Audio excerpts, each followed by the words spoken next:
morning and welcome to day one of the 67 Steps program. I'm recording this video journal just to log my progress um, and help me reflect on my thoughts as I go through this program.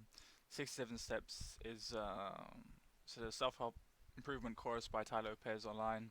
Tai Lopez is an investor, entrepreneur. He puts this course on to help people who want to grow, improve themselves. And so I decided the best way to do that was to make sure I finished the program was to get on camera and actually record it, so I can look back on it and see how the effect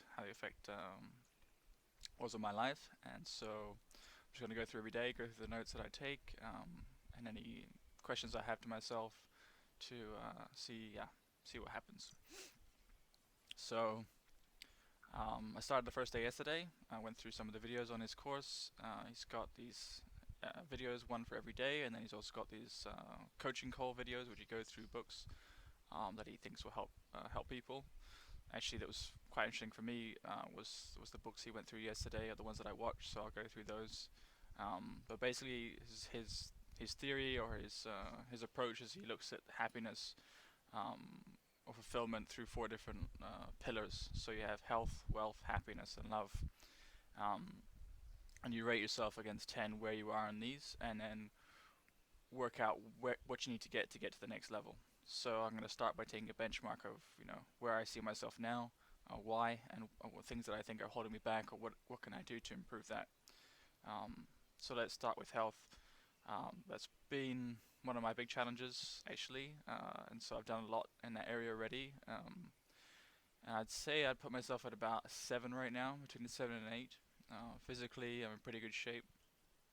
Um, I've done a lot, like I said, because I was quite unhealthy in my teenage years. Took advantage of when you're young, you always abuse your body, take advantage of it. As you get older, you start to realize you can't do the same things you used to. So I smoked for 10 years. I drank a lot. Ate a lot of crappy food. When you work in a corporate world, you tend to rush. You don't tend to eat great food, work long hours, don't get a lot of sleep. So all those kind of problems were there with me, and I had to address them. I think definitely the biggest improvements came when I quit my job, because I had a lot more time to put into myself, and so I started to take that more seriously. Uh, in doing yoga in the morning, doing a bit of exercise, push-ups, pull-ups, whatever you can do that's close to you. I found that going to the gym didn't really work for me because I was quite lazy. If it wasn't close, it wasn't near to it, I wouldn't do it. So I just developed a strategy of doing what works, and also I travel a lot now, so I have to do something that I can do anywhere I am, that's easy, I'm not going to forget, and make it as easy as possible to reduce that barrier to doing it. So that's one of the things that's worked for me. So spent a lot of time in Bali, in the yoga studios there, and picked up a bit of yoga from there. I find that really helps a lot, because in my job and now, in my previous corporate job and now in my business, I spend a lot of time on the computer. So that can be, it's quite unnatural to spend 10 hours a day plus sitting down, not moving. So started to realize that that's not going to work long term, and if I want to stay fit and stay young, then I have to look after that body. So I did some yoga and just grew from there, just doing a bit every day. And now it's quite easy. I'm in a practice where I do a very, very simple 10-20 minute routine. It's pretty much the same every day. It's actually quite close to the five rights, which if you read the book The Tao of Sex, Health and Longevity, there's a book called The Tao of Health, Sex and Longevity. The five rights in there is basically a very, very simple set of exercises you can do, that if you just do those ones every day, it will maintain your health. And so I just found that really worked for me and doesn't take up too much time. So I've been doing that. So in terms of health, yeah, I'd say about 7 or 8. I'm pretty happy with that. I think I still spend too much time sitting down in front of the computer, so what I've been doing recently is setting my alarm to go off on the hour every hour and just doing some burpees. So like a one minute of burpees, and then that again just clears your head, gets you away from the computer, helps keep the blood moving, and that's been really a great way to just get off the computer, remind myself to do it. Again, I have to just set the alarm and take my mind off it and not think about it. If you make it too hard for yourself, you won't do it. And I can do it anywhere, right? In my living room, wherever I am. Maybe a bit awkward at a co-working space, but I tend to work at home most of the time. And then in terms of diet, I tried a lot of things. I went from eating a very, heavily processed diet. I never really knew how to cook for myself, so I was always quite lazy. Again, I didn't like the time it takes to cook and to clean up, and you just don't have that time when you're working in a corporate job. So what I've done is tried vegetarianism, tried raw food diet. Feel great for a while, but it didn't really work for me, and so I've gone back to more of a paleo diet but I eat mostly only fish. So it's mostly vegetarian, a lot of eggs and fish. That seems to keep me in pretty good shape. Um, I've looked at strategies like carb backloading, where you don't have any carbs during the day. I find that also works quite well for me.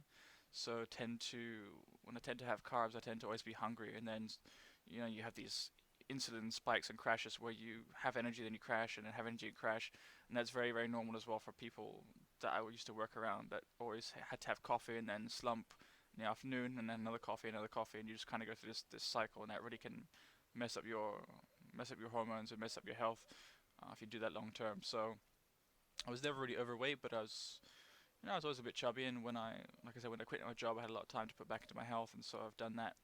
And yeah, that works really well. So I start the day with this green tea drink. It's actually white tea, but it's just very similar.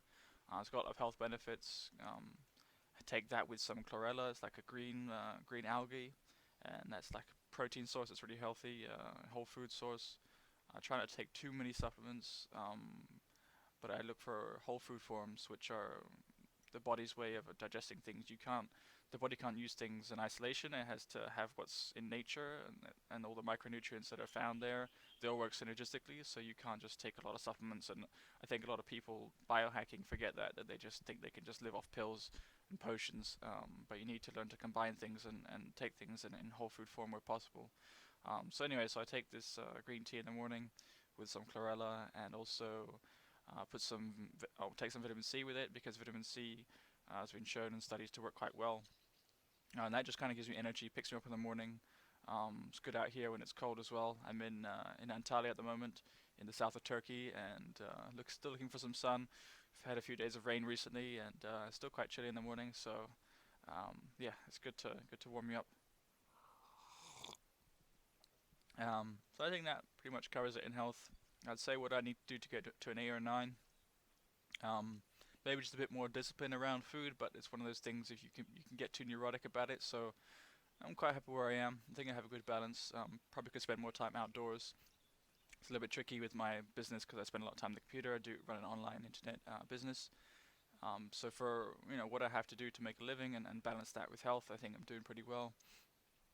Um, and the main thing is consistency, and that really is the key. So just do something every day, even if it's 5-10 minutes. Bit of yoga, bit of skipping, bit of meditation.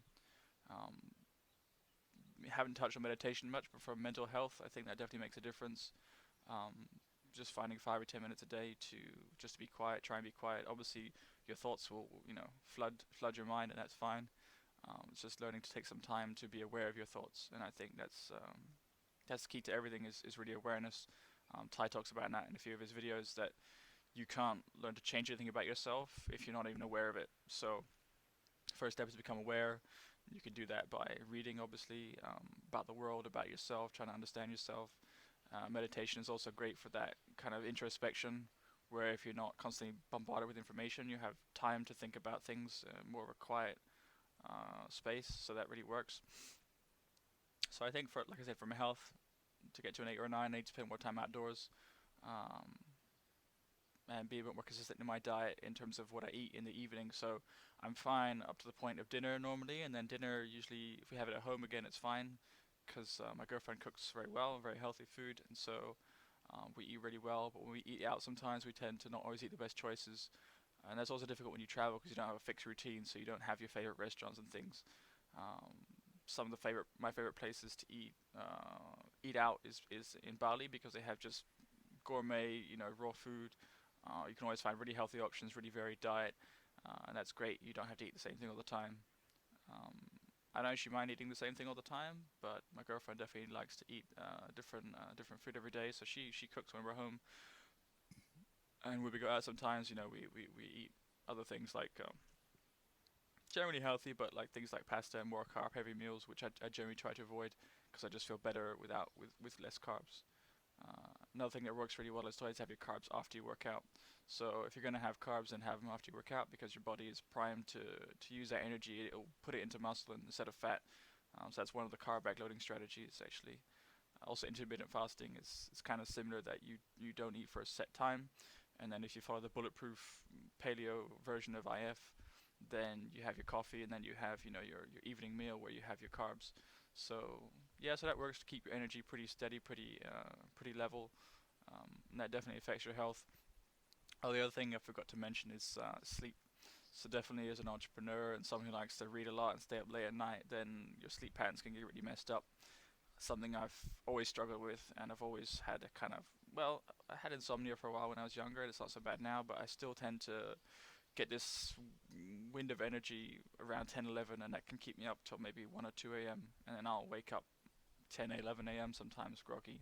So I always feel like I lose that morning energy, and the time when a lot of successful people get things done is always in the morning. You always hear about that. So I've always wanted to see if I can get into a cycle where I'm going to bed early, getting up early. And I think the main thing to help you with that is to follow the light cycles. So when the sun goes down, you don't turn off on the lights because the lights again they keep you up. Um, if you have to work in the evening, beyond dinner, beyond when the sunset goes down, then what really works is these blue blocker glasses you can wear. They're basically these funny kind of look like welder glasses, and they block out the blue spectrum of frequency, and um, that's what stops your body secreting melatonin, which is the one of the hormones that your body needs to sleep. So basically, when you wear these glasses, it blocks out a certain spectrum of frequencies, and when you go to bed, it helps you to fall asleep much faster. Otherwise, you go to bed and you're still wired and you can't sleep. So I found those glasses work really well when I have to work at the laptop.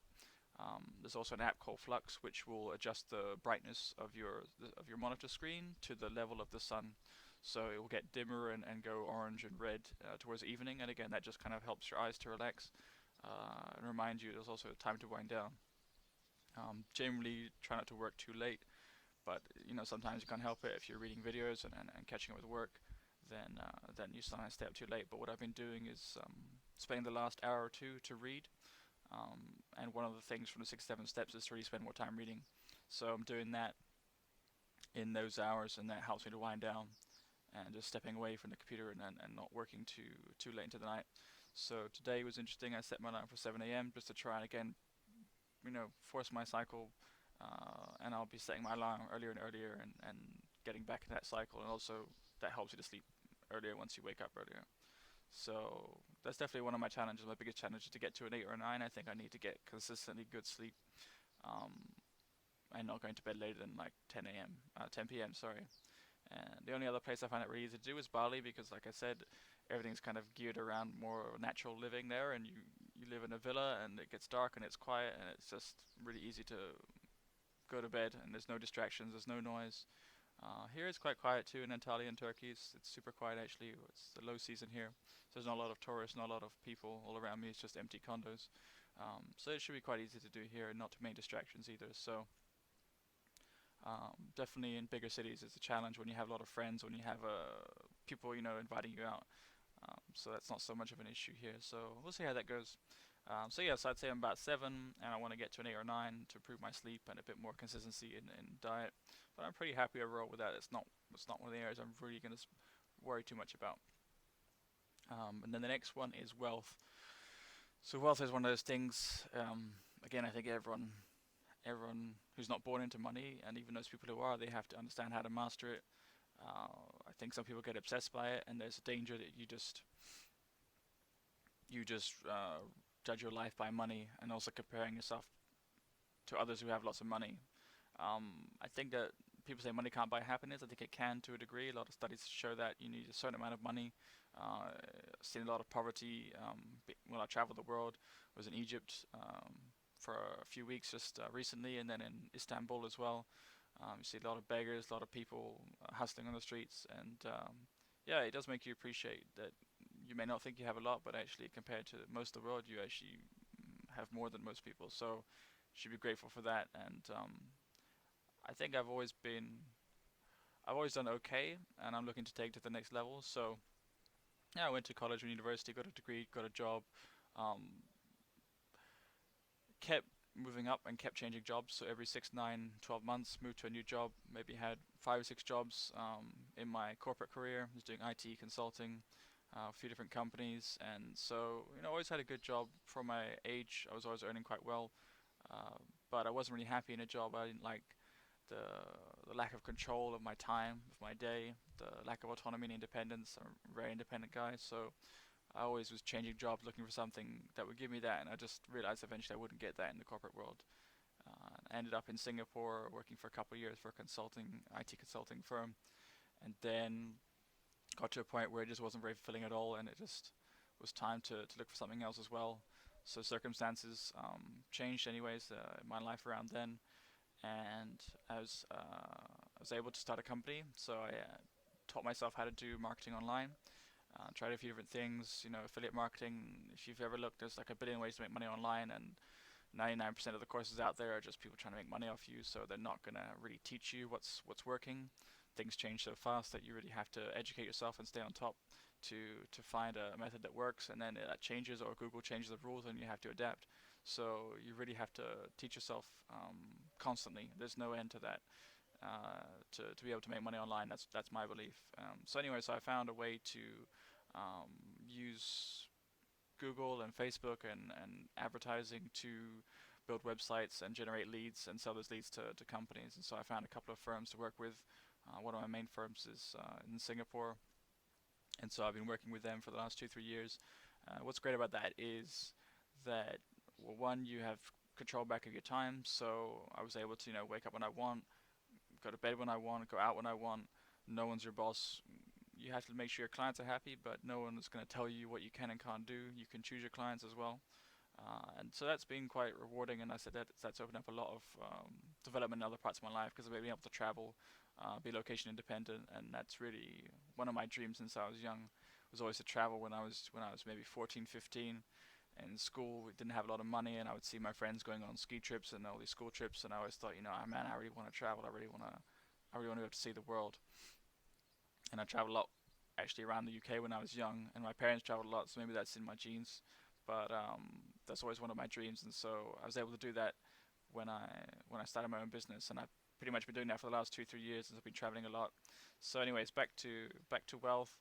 I'd say I'm at a 7 in terms of I got enough to look after me. I got enough to travel around. Definitely can save some. Tai talks about how you should split your investment or your income up into different pots, and I've heard different theories on that, but his is quite simple and straightforward. So basically, you take 50%, you put that on your cost of living, so your rent, your food, whatever else, your day-to-day costs, and then you take 20, 25%, put that into savings, which is just cash maybe, and then 20, 25% into investment. So that could be into your business, into yourself as well. So things like investing into books, investing into courses, whatever you need to develop yourself, develop your brain. I think that's really important. I've always done that, but I haven't really maybe done enough.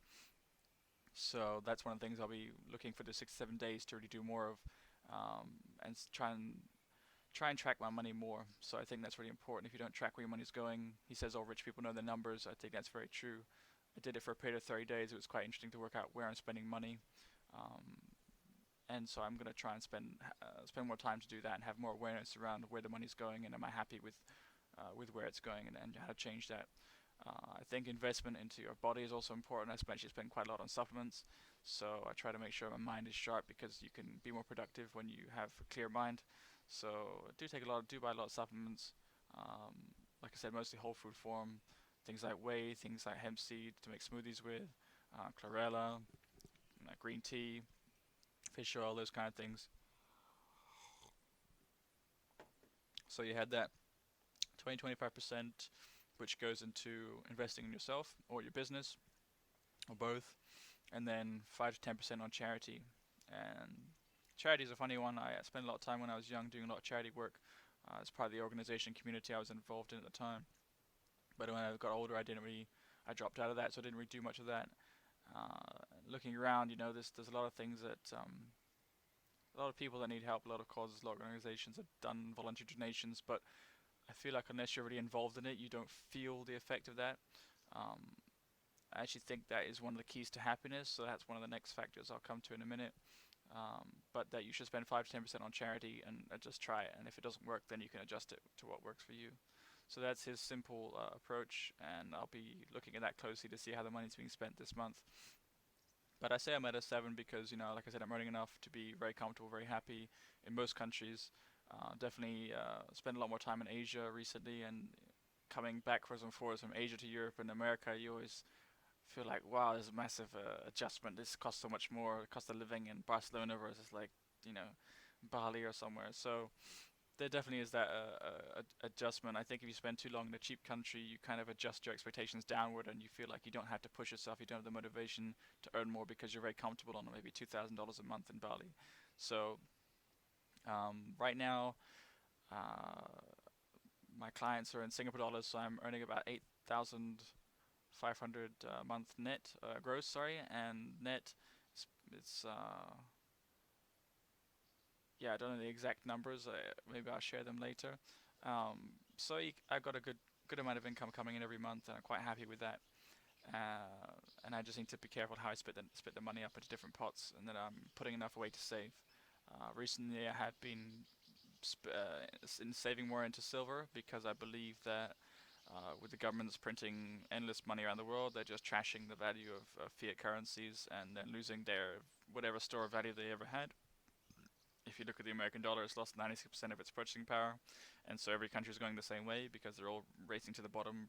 Competitive devaluation, with endless QE and negative interest rates. So it's quite crazy to leave your money in a bank right now. I think the silver and gold and other resources and commodities, probably agricultural land, things like those are very undervalued relative to how much money there is floating around, and so I think that's definitely the best place to put my savings at the moment. I don't really trust much else, and I don't want to think about it too hard. So I got a silver bullion account in Singapore. I've been saving there, and it's quite safe. I'm quite happy with that. So from investment side, I think I'm doing okay. I could always teach myself more about investments. I think stock market's quite volatile, quite hard, unless you have a real passion for it and you're willing to stay up all night and all day trading. I've tried that, and it's something I probably need a mentor for to find the discipline. So I'm not really going to look too much at that, and I want to focus more on my business. I think the business as an asset is one of the best ways to 10x, 100x your income, is to really double down on your business and spend time on that, and not spend too much time on traditional methods of saving and investing, because that's for people with 9 to 5 jobs who have limited upside in their earnings. So you have to be careful when you're thinking, how do I make money? How do I be wealthy?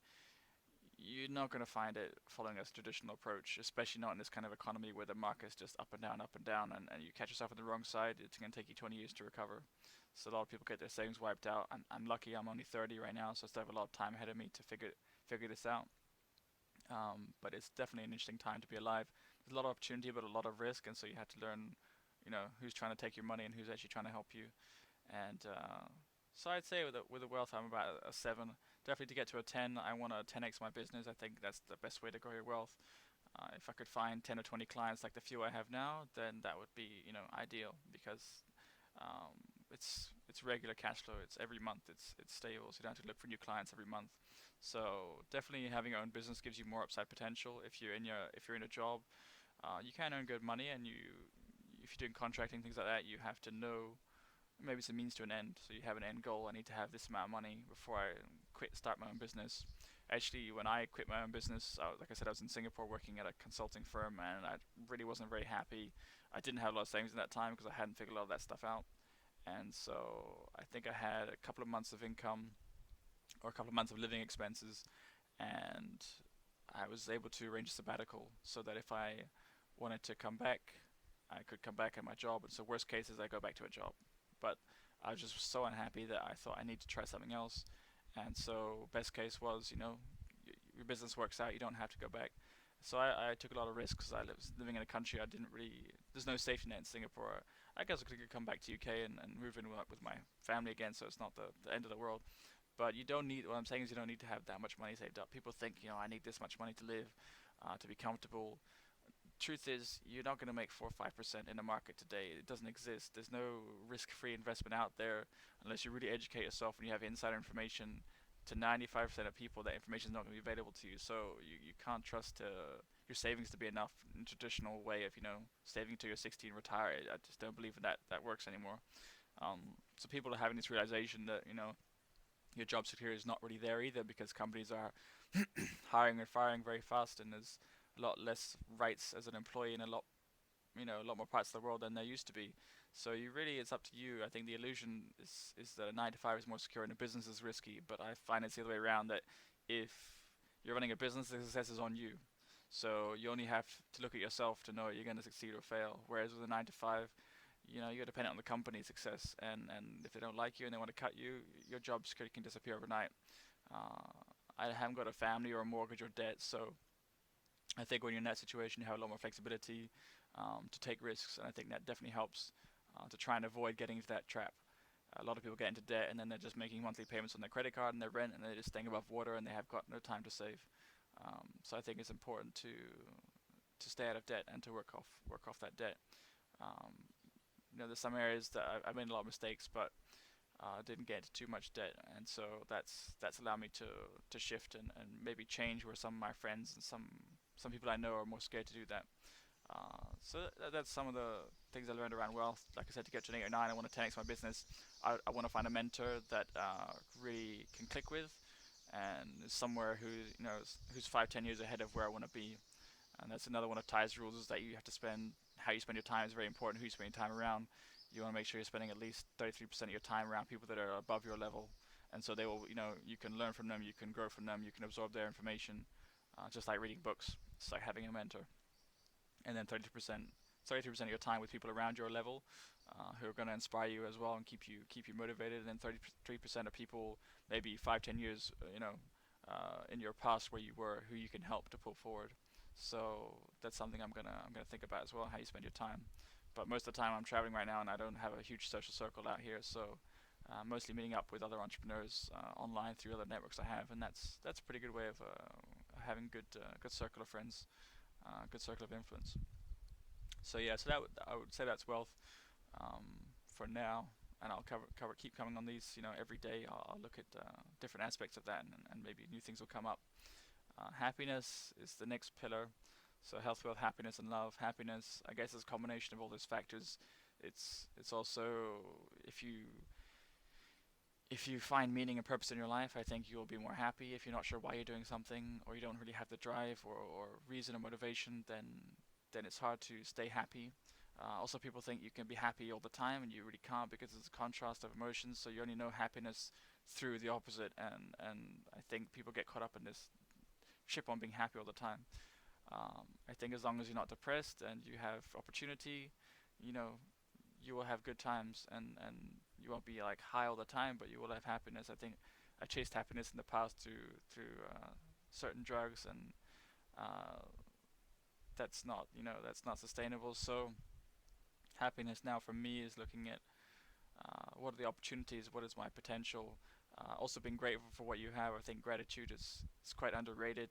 Um, one of the one of the most blissful experiences I had around happiness was in India. I was doing a detox course, and I met some teachers out there and did some work with them, basically letting go of a lot of shit, a lot of negative emotions, a lot of stuff that holds you down. And when you really realize what's out there, how amazing you can feel, I think most people have never felt that, and I've only felt it a couple of times. This really blissful state. So there's that kind of ecstasy when I think you realize, or you put everything into balance.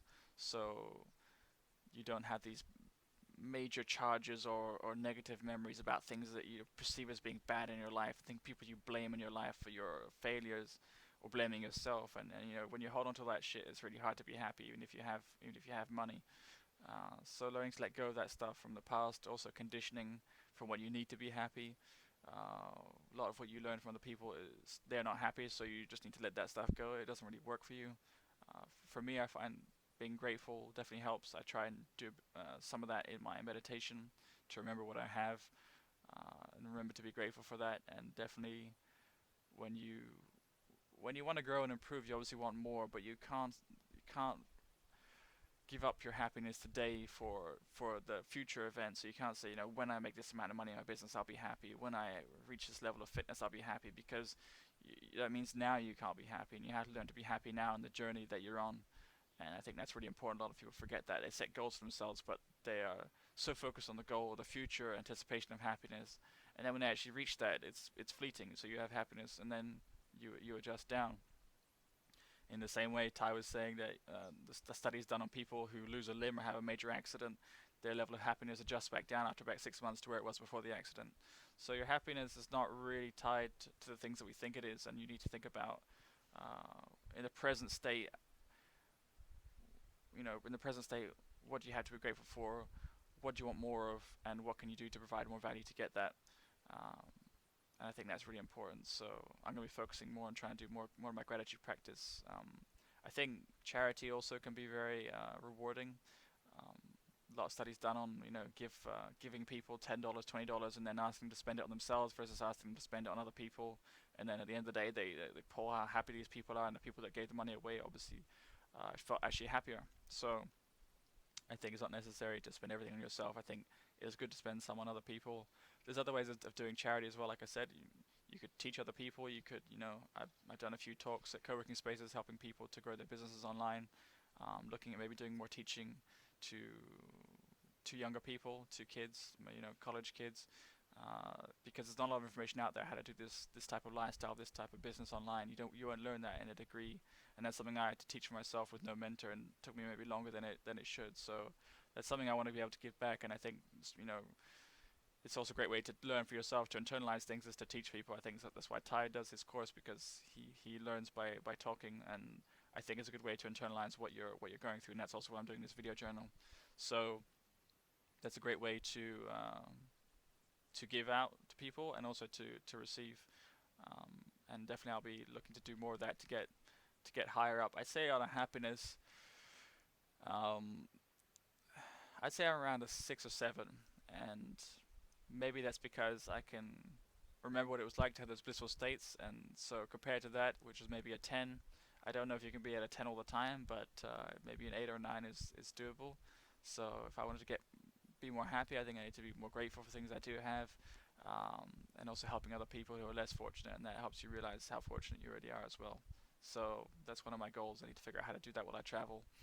Really how to get involved with people and communities and causes. So that's definitely one of my goals.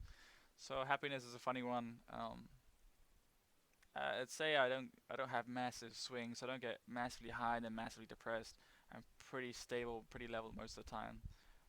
But definitely, there's, like I said, there's moments of bliss I've experienced that I know what's really out there, what's capable, and there's only a few teachers out there who can show you that. So again, finding a good mentor who's happy, yeah, it's important. There's a lot of people who have all the money and don't have the happiness. So just chasing that is not enough of in itself.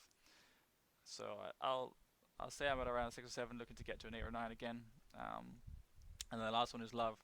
So love is it's a great one, because it's one of the biggest mysteries of life to try and figure out. And I think some of us have good role models we can look to say, these guys have love figured out. Um, I wouldn't say my parents have that, so it's difficult because you grow up around your family. That's where you get a lot of your conditioning from, and so I'd say that's been tricky for me to try and look for other role models who have love in their life. I definitely have love in my life now. I've been with a partner for 5.5 years, the longest relationship I've ever been in, and it's not always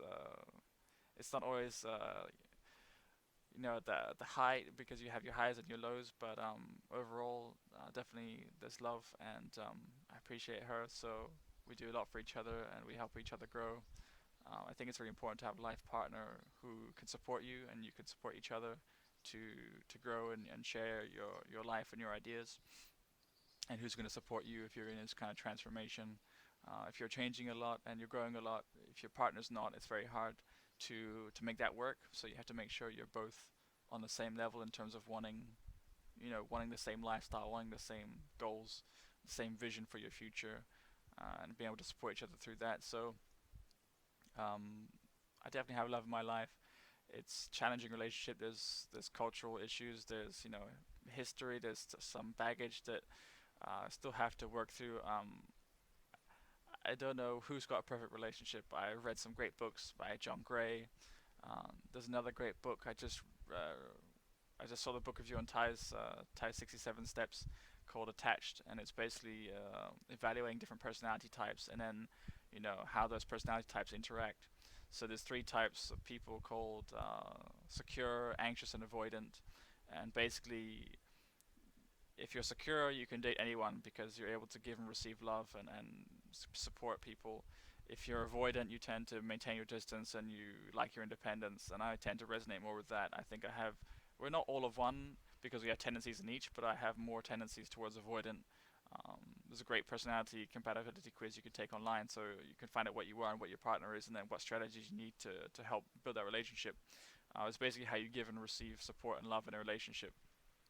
And so the other one was anxious, and anxious is one you always need love, you're always clinging, you're always looking for it, and maybe that's some insecurities there that you won't find a partner, you won't find someone that loves you. You're scared to let go of relationships because you're worried you can't find someone else. So I'm an avoidant, and I'll let my girlfriend say what she is, but there's definitely some challenges for us to figure out a good balance in supporting each other and being strong in ourselves to have a long, successful relationship. So with my partner, it's good. We're traveling together. We're spending a lot more time. You really learn a lot when you travel with your partner. You're spending so much more time together every day than if you're just working 9 to 5 jobs and then coming home and seeing each other for an hour or two. So there's definitely a lot of growth there. Spending a lot of time. You can get each other's nerves, but you also grow together a lot faster. She's very supportive of me, and she definitely helps me and believes in what I'm doing and my goals and my vision. So I'm trying to do the same for her to help inspire her, find purpose and meaning. Um, and then love in terms of relationships and family. I've got a great relationship with my family. I've got 5 brothers and sisters, so there's 6 of us. My mom and my dad are not together, but they're both very loving, and I get on great with them. So I look forward to seeing them whenever I can. They're in UK, and so I go back and forth every year to spend some time with them. I was just back for Christmas a few months ago, so that was really nice. And we have really good relationships, really close, and that's great because you can't escape your family. It's one of those things that you can let go of friends, you can let go of make new friends, but it's very hard to let go of family. And so I'm lucky that it's always a really loving, supporting environment. So I'm just really blessed in that area and to have such a big family as well. So I'd say my happiness, oh, sorry, my love is around a 7 again. I'm pretty happy, but pretty in a pretty loving relationship. But to get to the next level, I need to understand myself better, um, and how I interact with people, what types of people I can be with, and what types of people bring me down, uh, or what challenges me.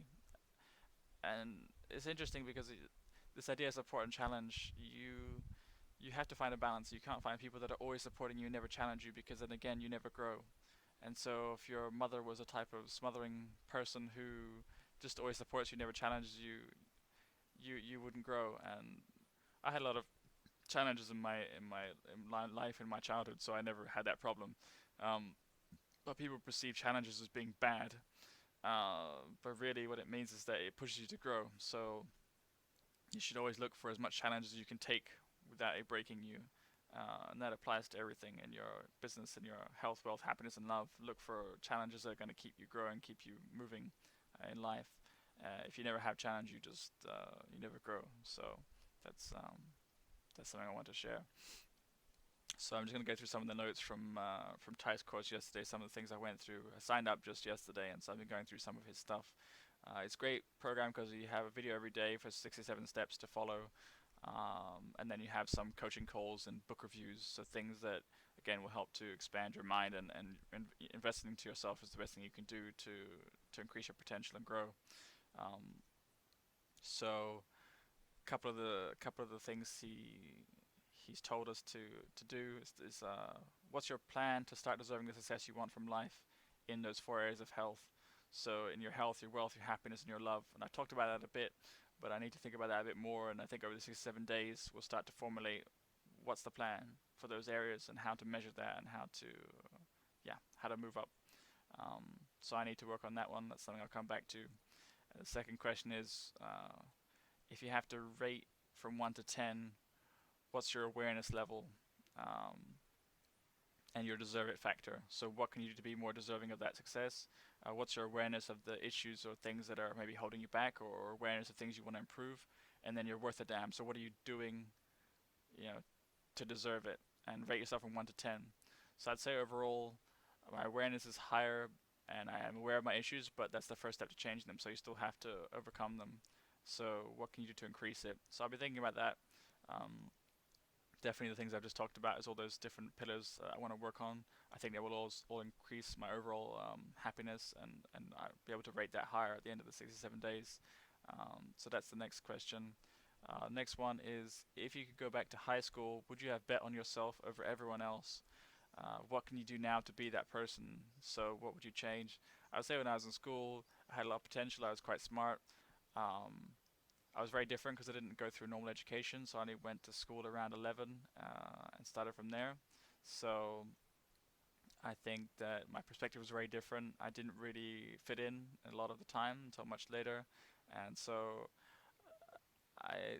I, not many other people I would have bet on, but I definitely wasn't the smartest or the brightest. I think that doesn't really count. That's not the ultimate factor. Probably I would have bet on. I didn't have a lot of self belief, so I would have bet on someone else. But now to be that person, I think I'm quite happy where I am. So it turned out okay. I wouldn't really change anything about that. I think the challenges I went through, like I said, it helped me to grow. So um, all the things I can do now to be that person is again those factors we talked about. Then there's just some other notes here I took down watching some of his videos. So one of his tips to improve public speaking is to read famous speeches, like public speeches from presidents and things in front of the camera.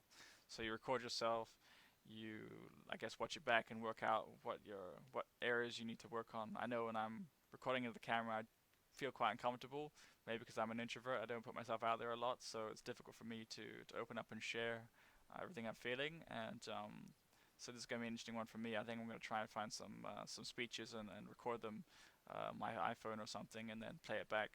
One thing I do a lot is I say and and and that's definitely something you have to catch yourself. I think it's just learning to slow down and speak slower. I also speak quite fast when I'm nervous, and so it's learning to slow down, think about what you want to say. Don't feel the need to fill the silence. Silence can be silence can be impactful in a speech. So I'm going to be looking for some speeches to test that out. And there's also courses like Toastmasters. You can learn public speaking, but it's difficult because I travel so much to find a regular thing like that to contribute and be involved with. So I'm going to try that, and obviously this video journal is going to really help. Um, there's another thing I'm doing, which is a podcast I just started. So going to be speaking with a lot more people and doing interviews. So that's definitely going to give me some practice on public speaking and confidence, and get over some of my issues. I think everyone has hang-ups around that. So get over some of my hang-ups around that. And this obviously this video journal, I plan to share it and put it out there to help with accountability. So I think that's gonna really help me in this area as well. The next part, I think this is part of his book review, one of his book reviews he did on Peter Drucker's book, How to Manage Yourself. Um, so you need to learn where's your focus, and people are very broad sometimes. They have a lot of interests, and that can kind of diffuse your focus, so you don't really have any progress. You need to work out where's your strengths, how can you focus on that to filter down opportunities, and that is really your guiding light to working out what you should spend your time on. So I think it's quite true that I have a lot of projects going on as well in my business, and I think that probably only 10% of them are really the ones that are gonna be successful. But um, for whatever reason, I've tried all these different things, and I need to learn what to let go to have that focus. So stopping so broad, work out what your focus is. Within online marketing as well, you have like a billion things you can do to make money. So if you do them all, you won't make any money. So I need to think about what area am I really going to focus on. I think that the biggest potential for me right now is just doing lead generation for businesses. So partnering up with good businesses, taking care of the marketing and sales that they don't have time for or they're not very good at, and then let them focus on the business. And that gives me the flexibility that I don't have to run my own business. I can just keep doing that online, and I keep that freedom and location independence. So I need to think about what stuff am I going to let go, and I'll be looking at that, thinking about that closely the next next 6 7 days to really make sure I had that focus. And having a one sentence plan also helps you to identify, is this opportunity in line with my mission or not. I think that Richard Branson is one of those guys. He doesn't do any speaking gigs. You can pay him $500,000. It's not in line with his mission, so he's not doing it for money. He's not doing it. And sometimes you can chase things because you think there's opportunity there, and this opportunistic approach. Also, it's quite. I think it's quite short-term thinking, because you maybe think there's an opportunity there, but if you don't really have the drive and the passion to make it work, you're going to lose out to the guy that does. So you need to make sure that whatever area you're tackling, you have a very strong base, a foundation to approach it from. That you're going to have what it takes to see it through because you believe in it, and you have the passion, you have the drive. So having a one sentence plan that kind of sums up your mission, what you're doing, what your purpose is, it will help you to identify what you should stick with and what you should let go. That's in your business and other things. So I need to work on a one sentence plan and be clear, have some more clarity around that. So definitely need to work on that. Um, then he talks about this daily routine to help manage yourself. So I guess this is part of the book review as well, saying that you can split your day up into two parts. One is the chores or the ritual things you do every day, um, and then there's progress, so things you do to improve your situation. So he says, you can spend 20 to 25% doing chores and rituals. That could be things like just working out, doing yoga, skipping. For me, it's yoga, skipping, meditation. Those kind of regular things you want to have in your day every day, that you know, keep you in a good frame of mind and healthy. And then the progress is things like what's moving you forward. So it could be reading new books, meeting new people, starting new businesses or new adventures. Um, and so I need to think about how I split my day up. Right now, like I said, I do most of my chores and rituals in the morning. Get that out the way, and then I feel pretty good. I just need to learn to get up earlier and get that done so that I have a full day ahead of me. That's one area I need to work on. So I'm just gonna scroll down here, look at the other issues that the other notes I took. So yeah, so progress for me and my business, that's really working on the sales. I say the sales has been one of those most challenging things because you're tackling that fear of rejection from people, and that's something that's embedded really strongly into me for some reason, that fear of rejection. And so I need to get over that. I need to work out what approach am I going to take to help businesses and add value. There's so many businesses out there that haven't got a clue what they're doing in their marketing, and they're spending their money, not the best way. So I could definitely be adding a lot of value to those businesses, and I need to work out how to approach them remotely, or where do I need to be based. So one of the challenges with traveling is that you're always moving around, and it's hard to meet businesses, face to face. You're trying to prospect remotely with calls, with emails, and to have a really solid strategy for that and systemize that and automate that is really important in this type of business. So you're only one guy. How do you scale yourself up to approach a lot of businesses? There's definitely tools out there that can help you. I tried a few. Had employees, VAs doing work for me. I haven't really found a solid approach that works yet, that's consistent. So I'm still looking for tools and for things to make that work. I think part of it is also, like I said, that fear of rejection, and that's like a core fear that you have to overcome as a business owner, because no one's going to go out and sell for you at the start the same way you are. So you need to build that confidence for yourself before you can hire salespeople. And I've tried to maybe approach it the other way, and it hasn't really worked. So I think that I need to work out how to get over that fear. And that's one of the things definitely holding me back on the wealth side. Um, so that's one of the things I'll be spending more time to work out. How can I improve my progress in the area? If you're not doing some sales or prospecting activity every day, then I think you're not going to get the success you want in your business. And I had to be brutally honest with myself that I probably avoided that because I've been quite comfortable with the clients I have, with the income I have, with the work I have. But the truth is, I probably just avoiding that. So I need to bite the bullet, and I need to think about that one. Um, so that's an interesting idea from Ty, how to split your day up into 20/80, and just having some consistency there in your chores and rituals, in terms of the timing and everything, so things will get done. You need to have some routine, and I find that that's very true for me. If I don't make it into a routine, I just forget it, and I don't develop the habit. Um, the other the other interesting point that he pointed out was that, or in the book, he pointed out was that bad habits kill progress and they're your biggest enemy. So it's not just about developing good habits, but it's about identifying what your bad habits are and what are yours and how do you identify and correct them. So I'd say that for me, my bad habits, probably many will come up over the 6 to 7 days, but some of the things that come to me now from what I said is first one is definitely getting to sleep late, not having a regular sleep cycle. That kind of destroys your energy. So even though I've got everything lined up in terms of my workout and my yoga meditation, if I had to sleep, I would be much closer to a 10. So definitely that's a bad habit for me. I wouldn't say traveling's a bad habit. It's definitely it's definitely great in so many ways, but it's definitely challenging from a business perspective to have that stability and routine. So that's not a bad habit, but I need to learn how to balance that.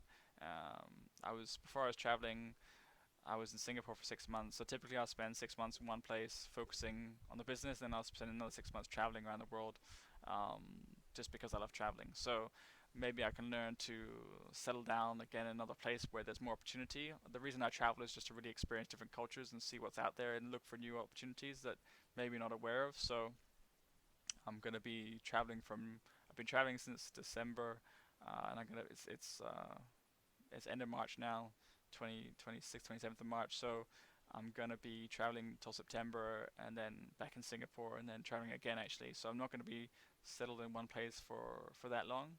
But I find if you spend at least 1 2 months in one place, then that allows you to get into some routine, and you can be more productive. If you're traveling more often than that, it's very difficult to have that stability and that productivity. So I need to moderate my traveling habit, so I can be successful in my business, and also to work out how to grow my business remotely while traveling, or cut back on the traveling to do that. So it's not a bad habit, but it's just something I have to think about. And then there's tons of other bad habits. I'm sure my girlfriend could tell you a few. So those probably come up for over the 6 or 7 days. Yeah, late nights, poor sleep, late start, lack of discipline, internet distractions. That's a big bad habit for me. Definitely doing a business online means you're in front of the internet all the time. If you have Facebook or you have anything like that, you're constantly getting distracted. So I need to learn how to lock that down. One thing I found good for focusing my attention was to have just three really important things for the day that you want to get done. And if you get those three things done, you can tick them off and you feel you've had some achievement, some success for that day. So I was doing that for a long time.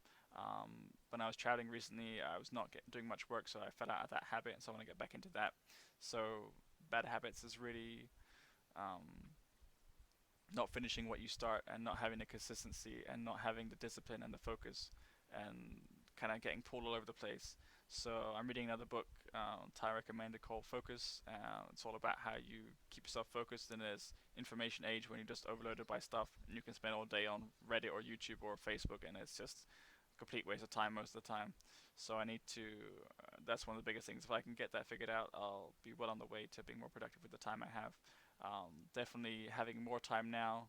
mm, have so much more free time now than I did when I 9 to 5. That it's easy to forget how precious time is, and also when you're young, you don't think about it. But time is one of those assets you never get back. So you have to treat it like a precious resource. Don't let people steal it from you. Learn when to say no to people is really important, because they'll eat up all your time, and you have to make sure you are spending your time on the things that are aligned with your mission and your purpose. So that's some of my bad habits I'm definitely aware of, and I'm sure more will come up. Um, and then the last note he says is that it's hard to find a mentor before you figure out your focus or destiny. So if you don't know what you want, how you can convince someone else to teach you? So you need to develop that focus, and so that comes back to what I was just saying. I've had difficulty finding a mentor. Obviously, I had a lot of mentors, but like a stable or regular mentor, maybe because I've not been fixed in one location. Again, that makes it challenging to reach out to someone. But there are several people that are, I know that are ahead of where I want to be, in 5, 10 years that I could reach out to. So I think if you can find a way to add value to mentors, because the good ones are always going to say no, and they're always going to be approached by so many people. So you have to learn what are you going to add above everyone else to add value, and and the clearer you can be in your mission and what you're adding to them and what your exchange of value is, then I think it'll make it easier to find a mentor. So I think that that's a massive shortcut to success.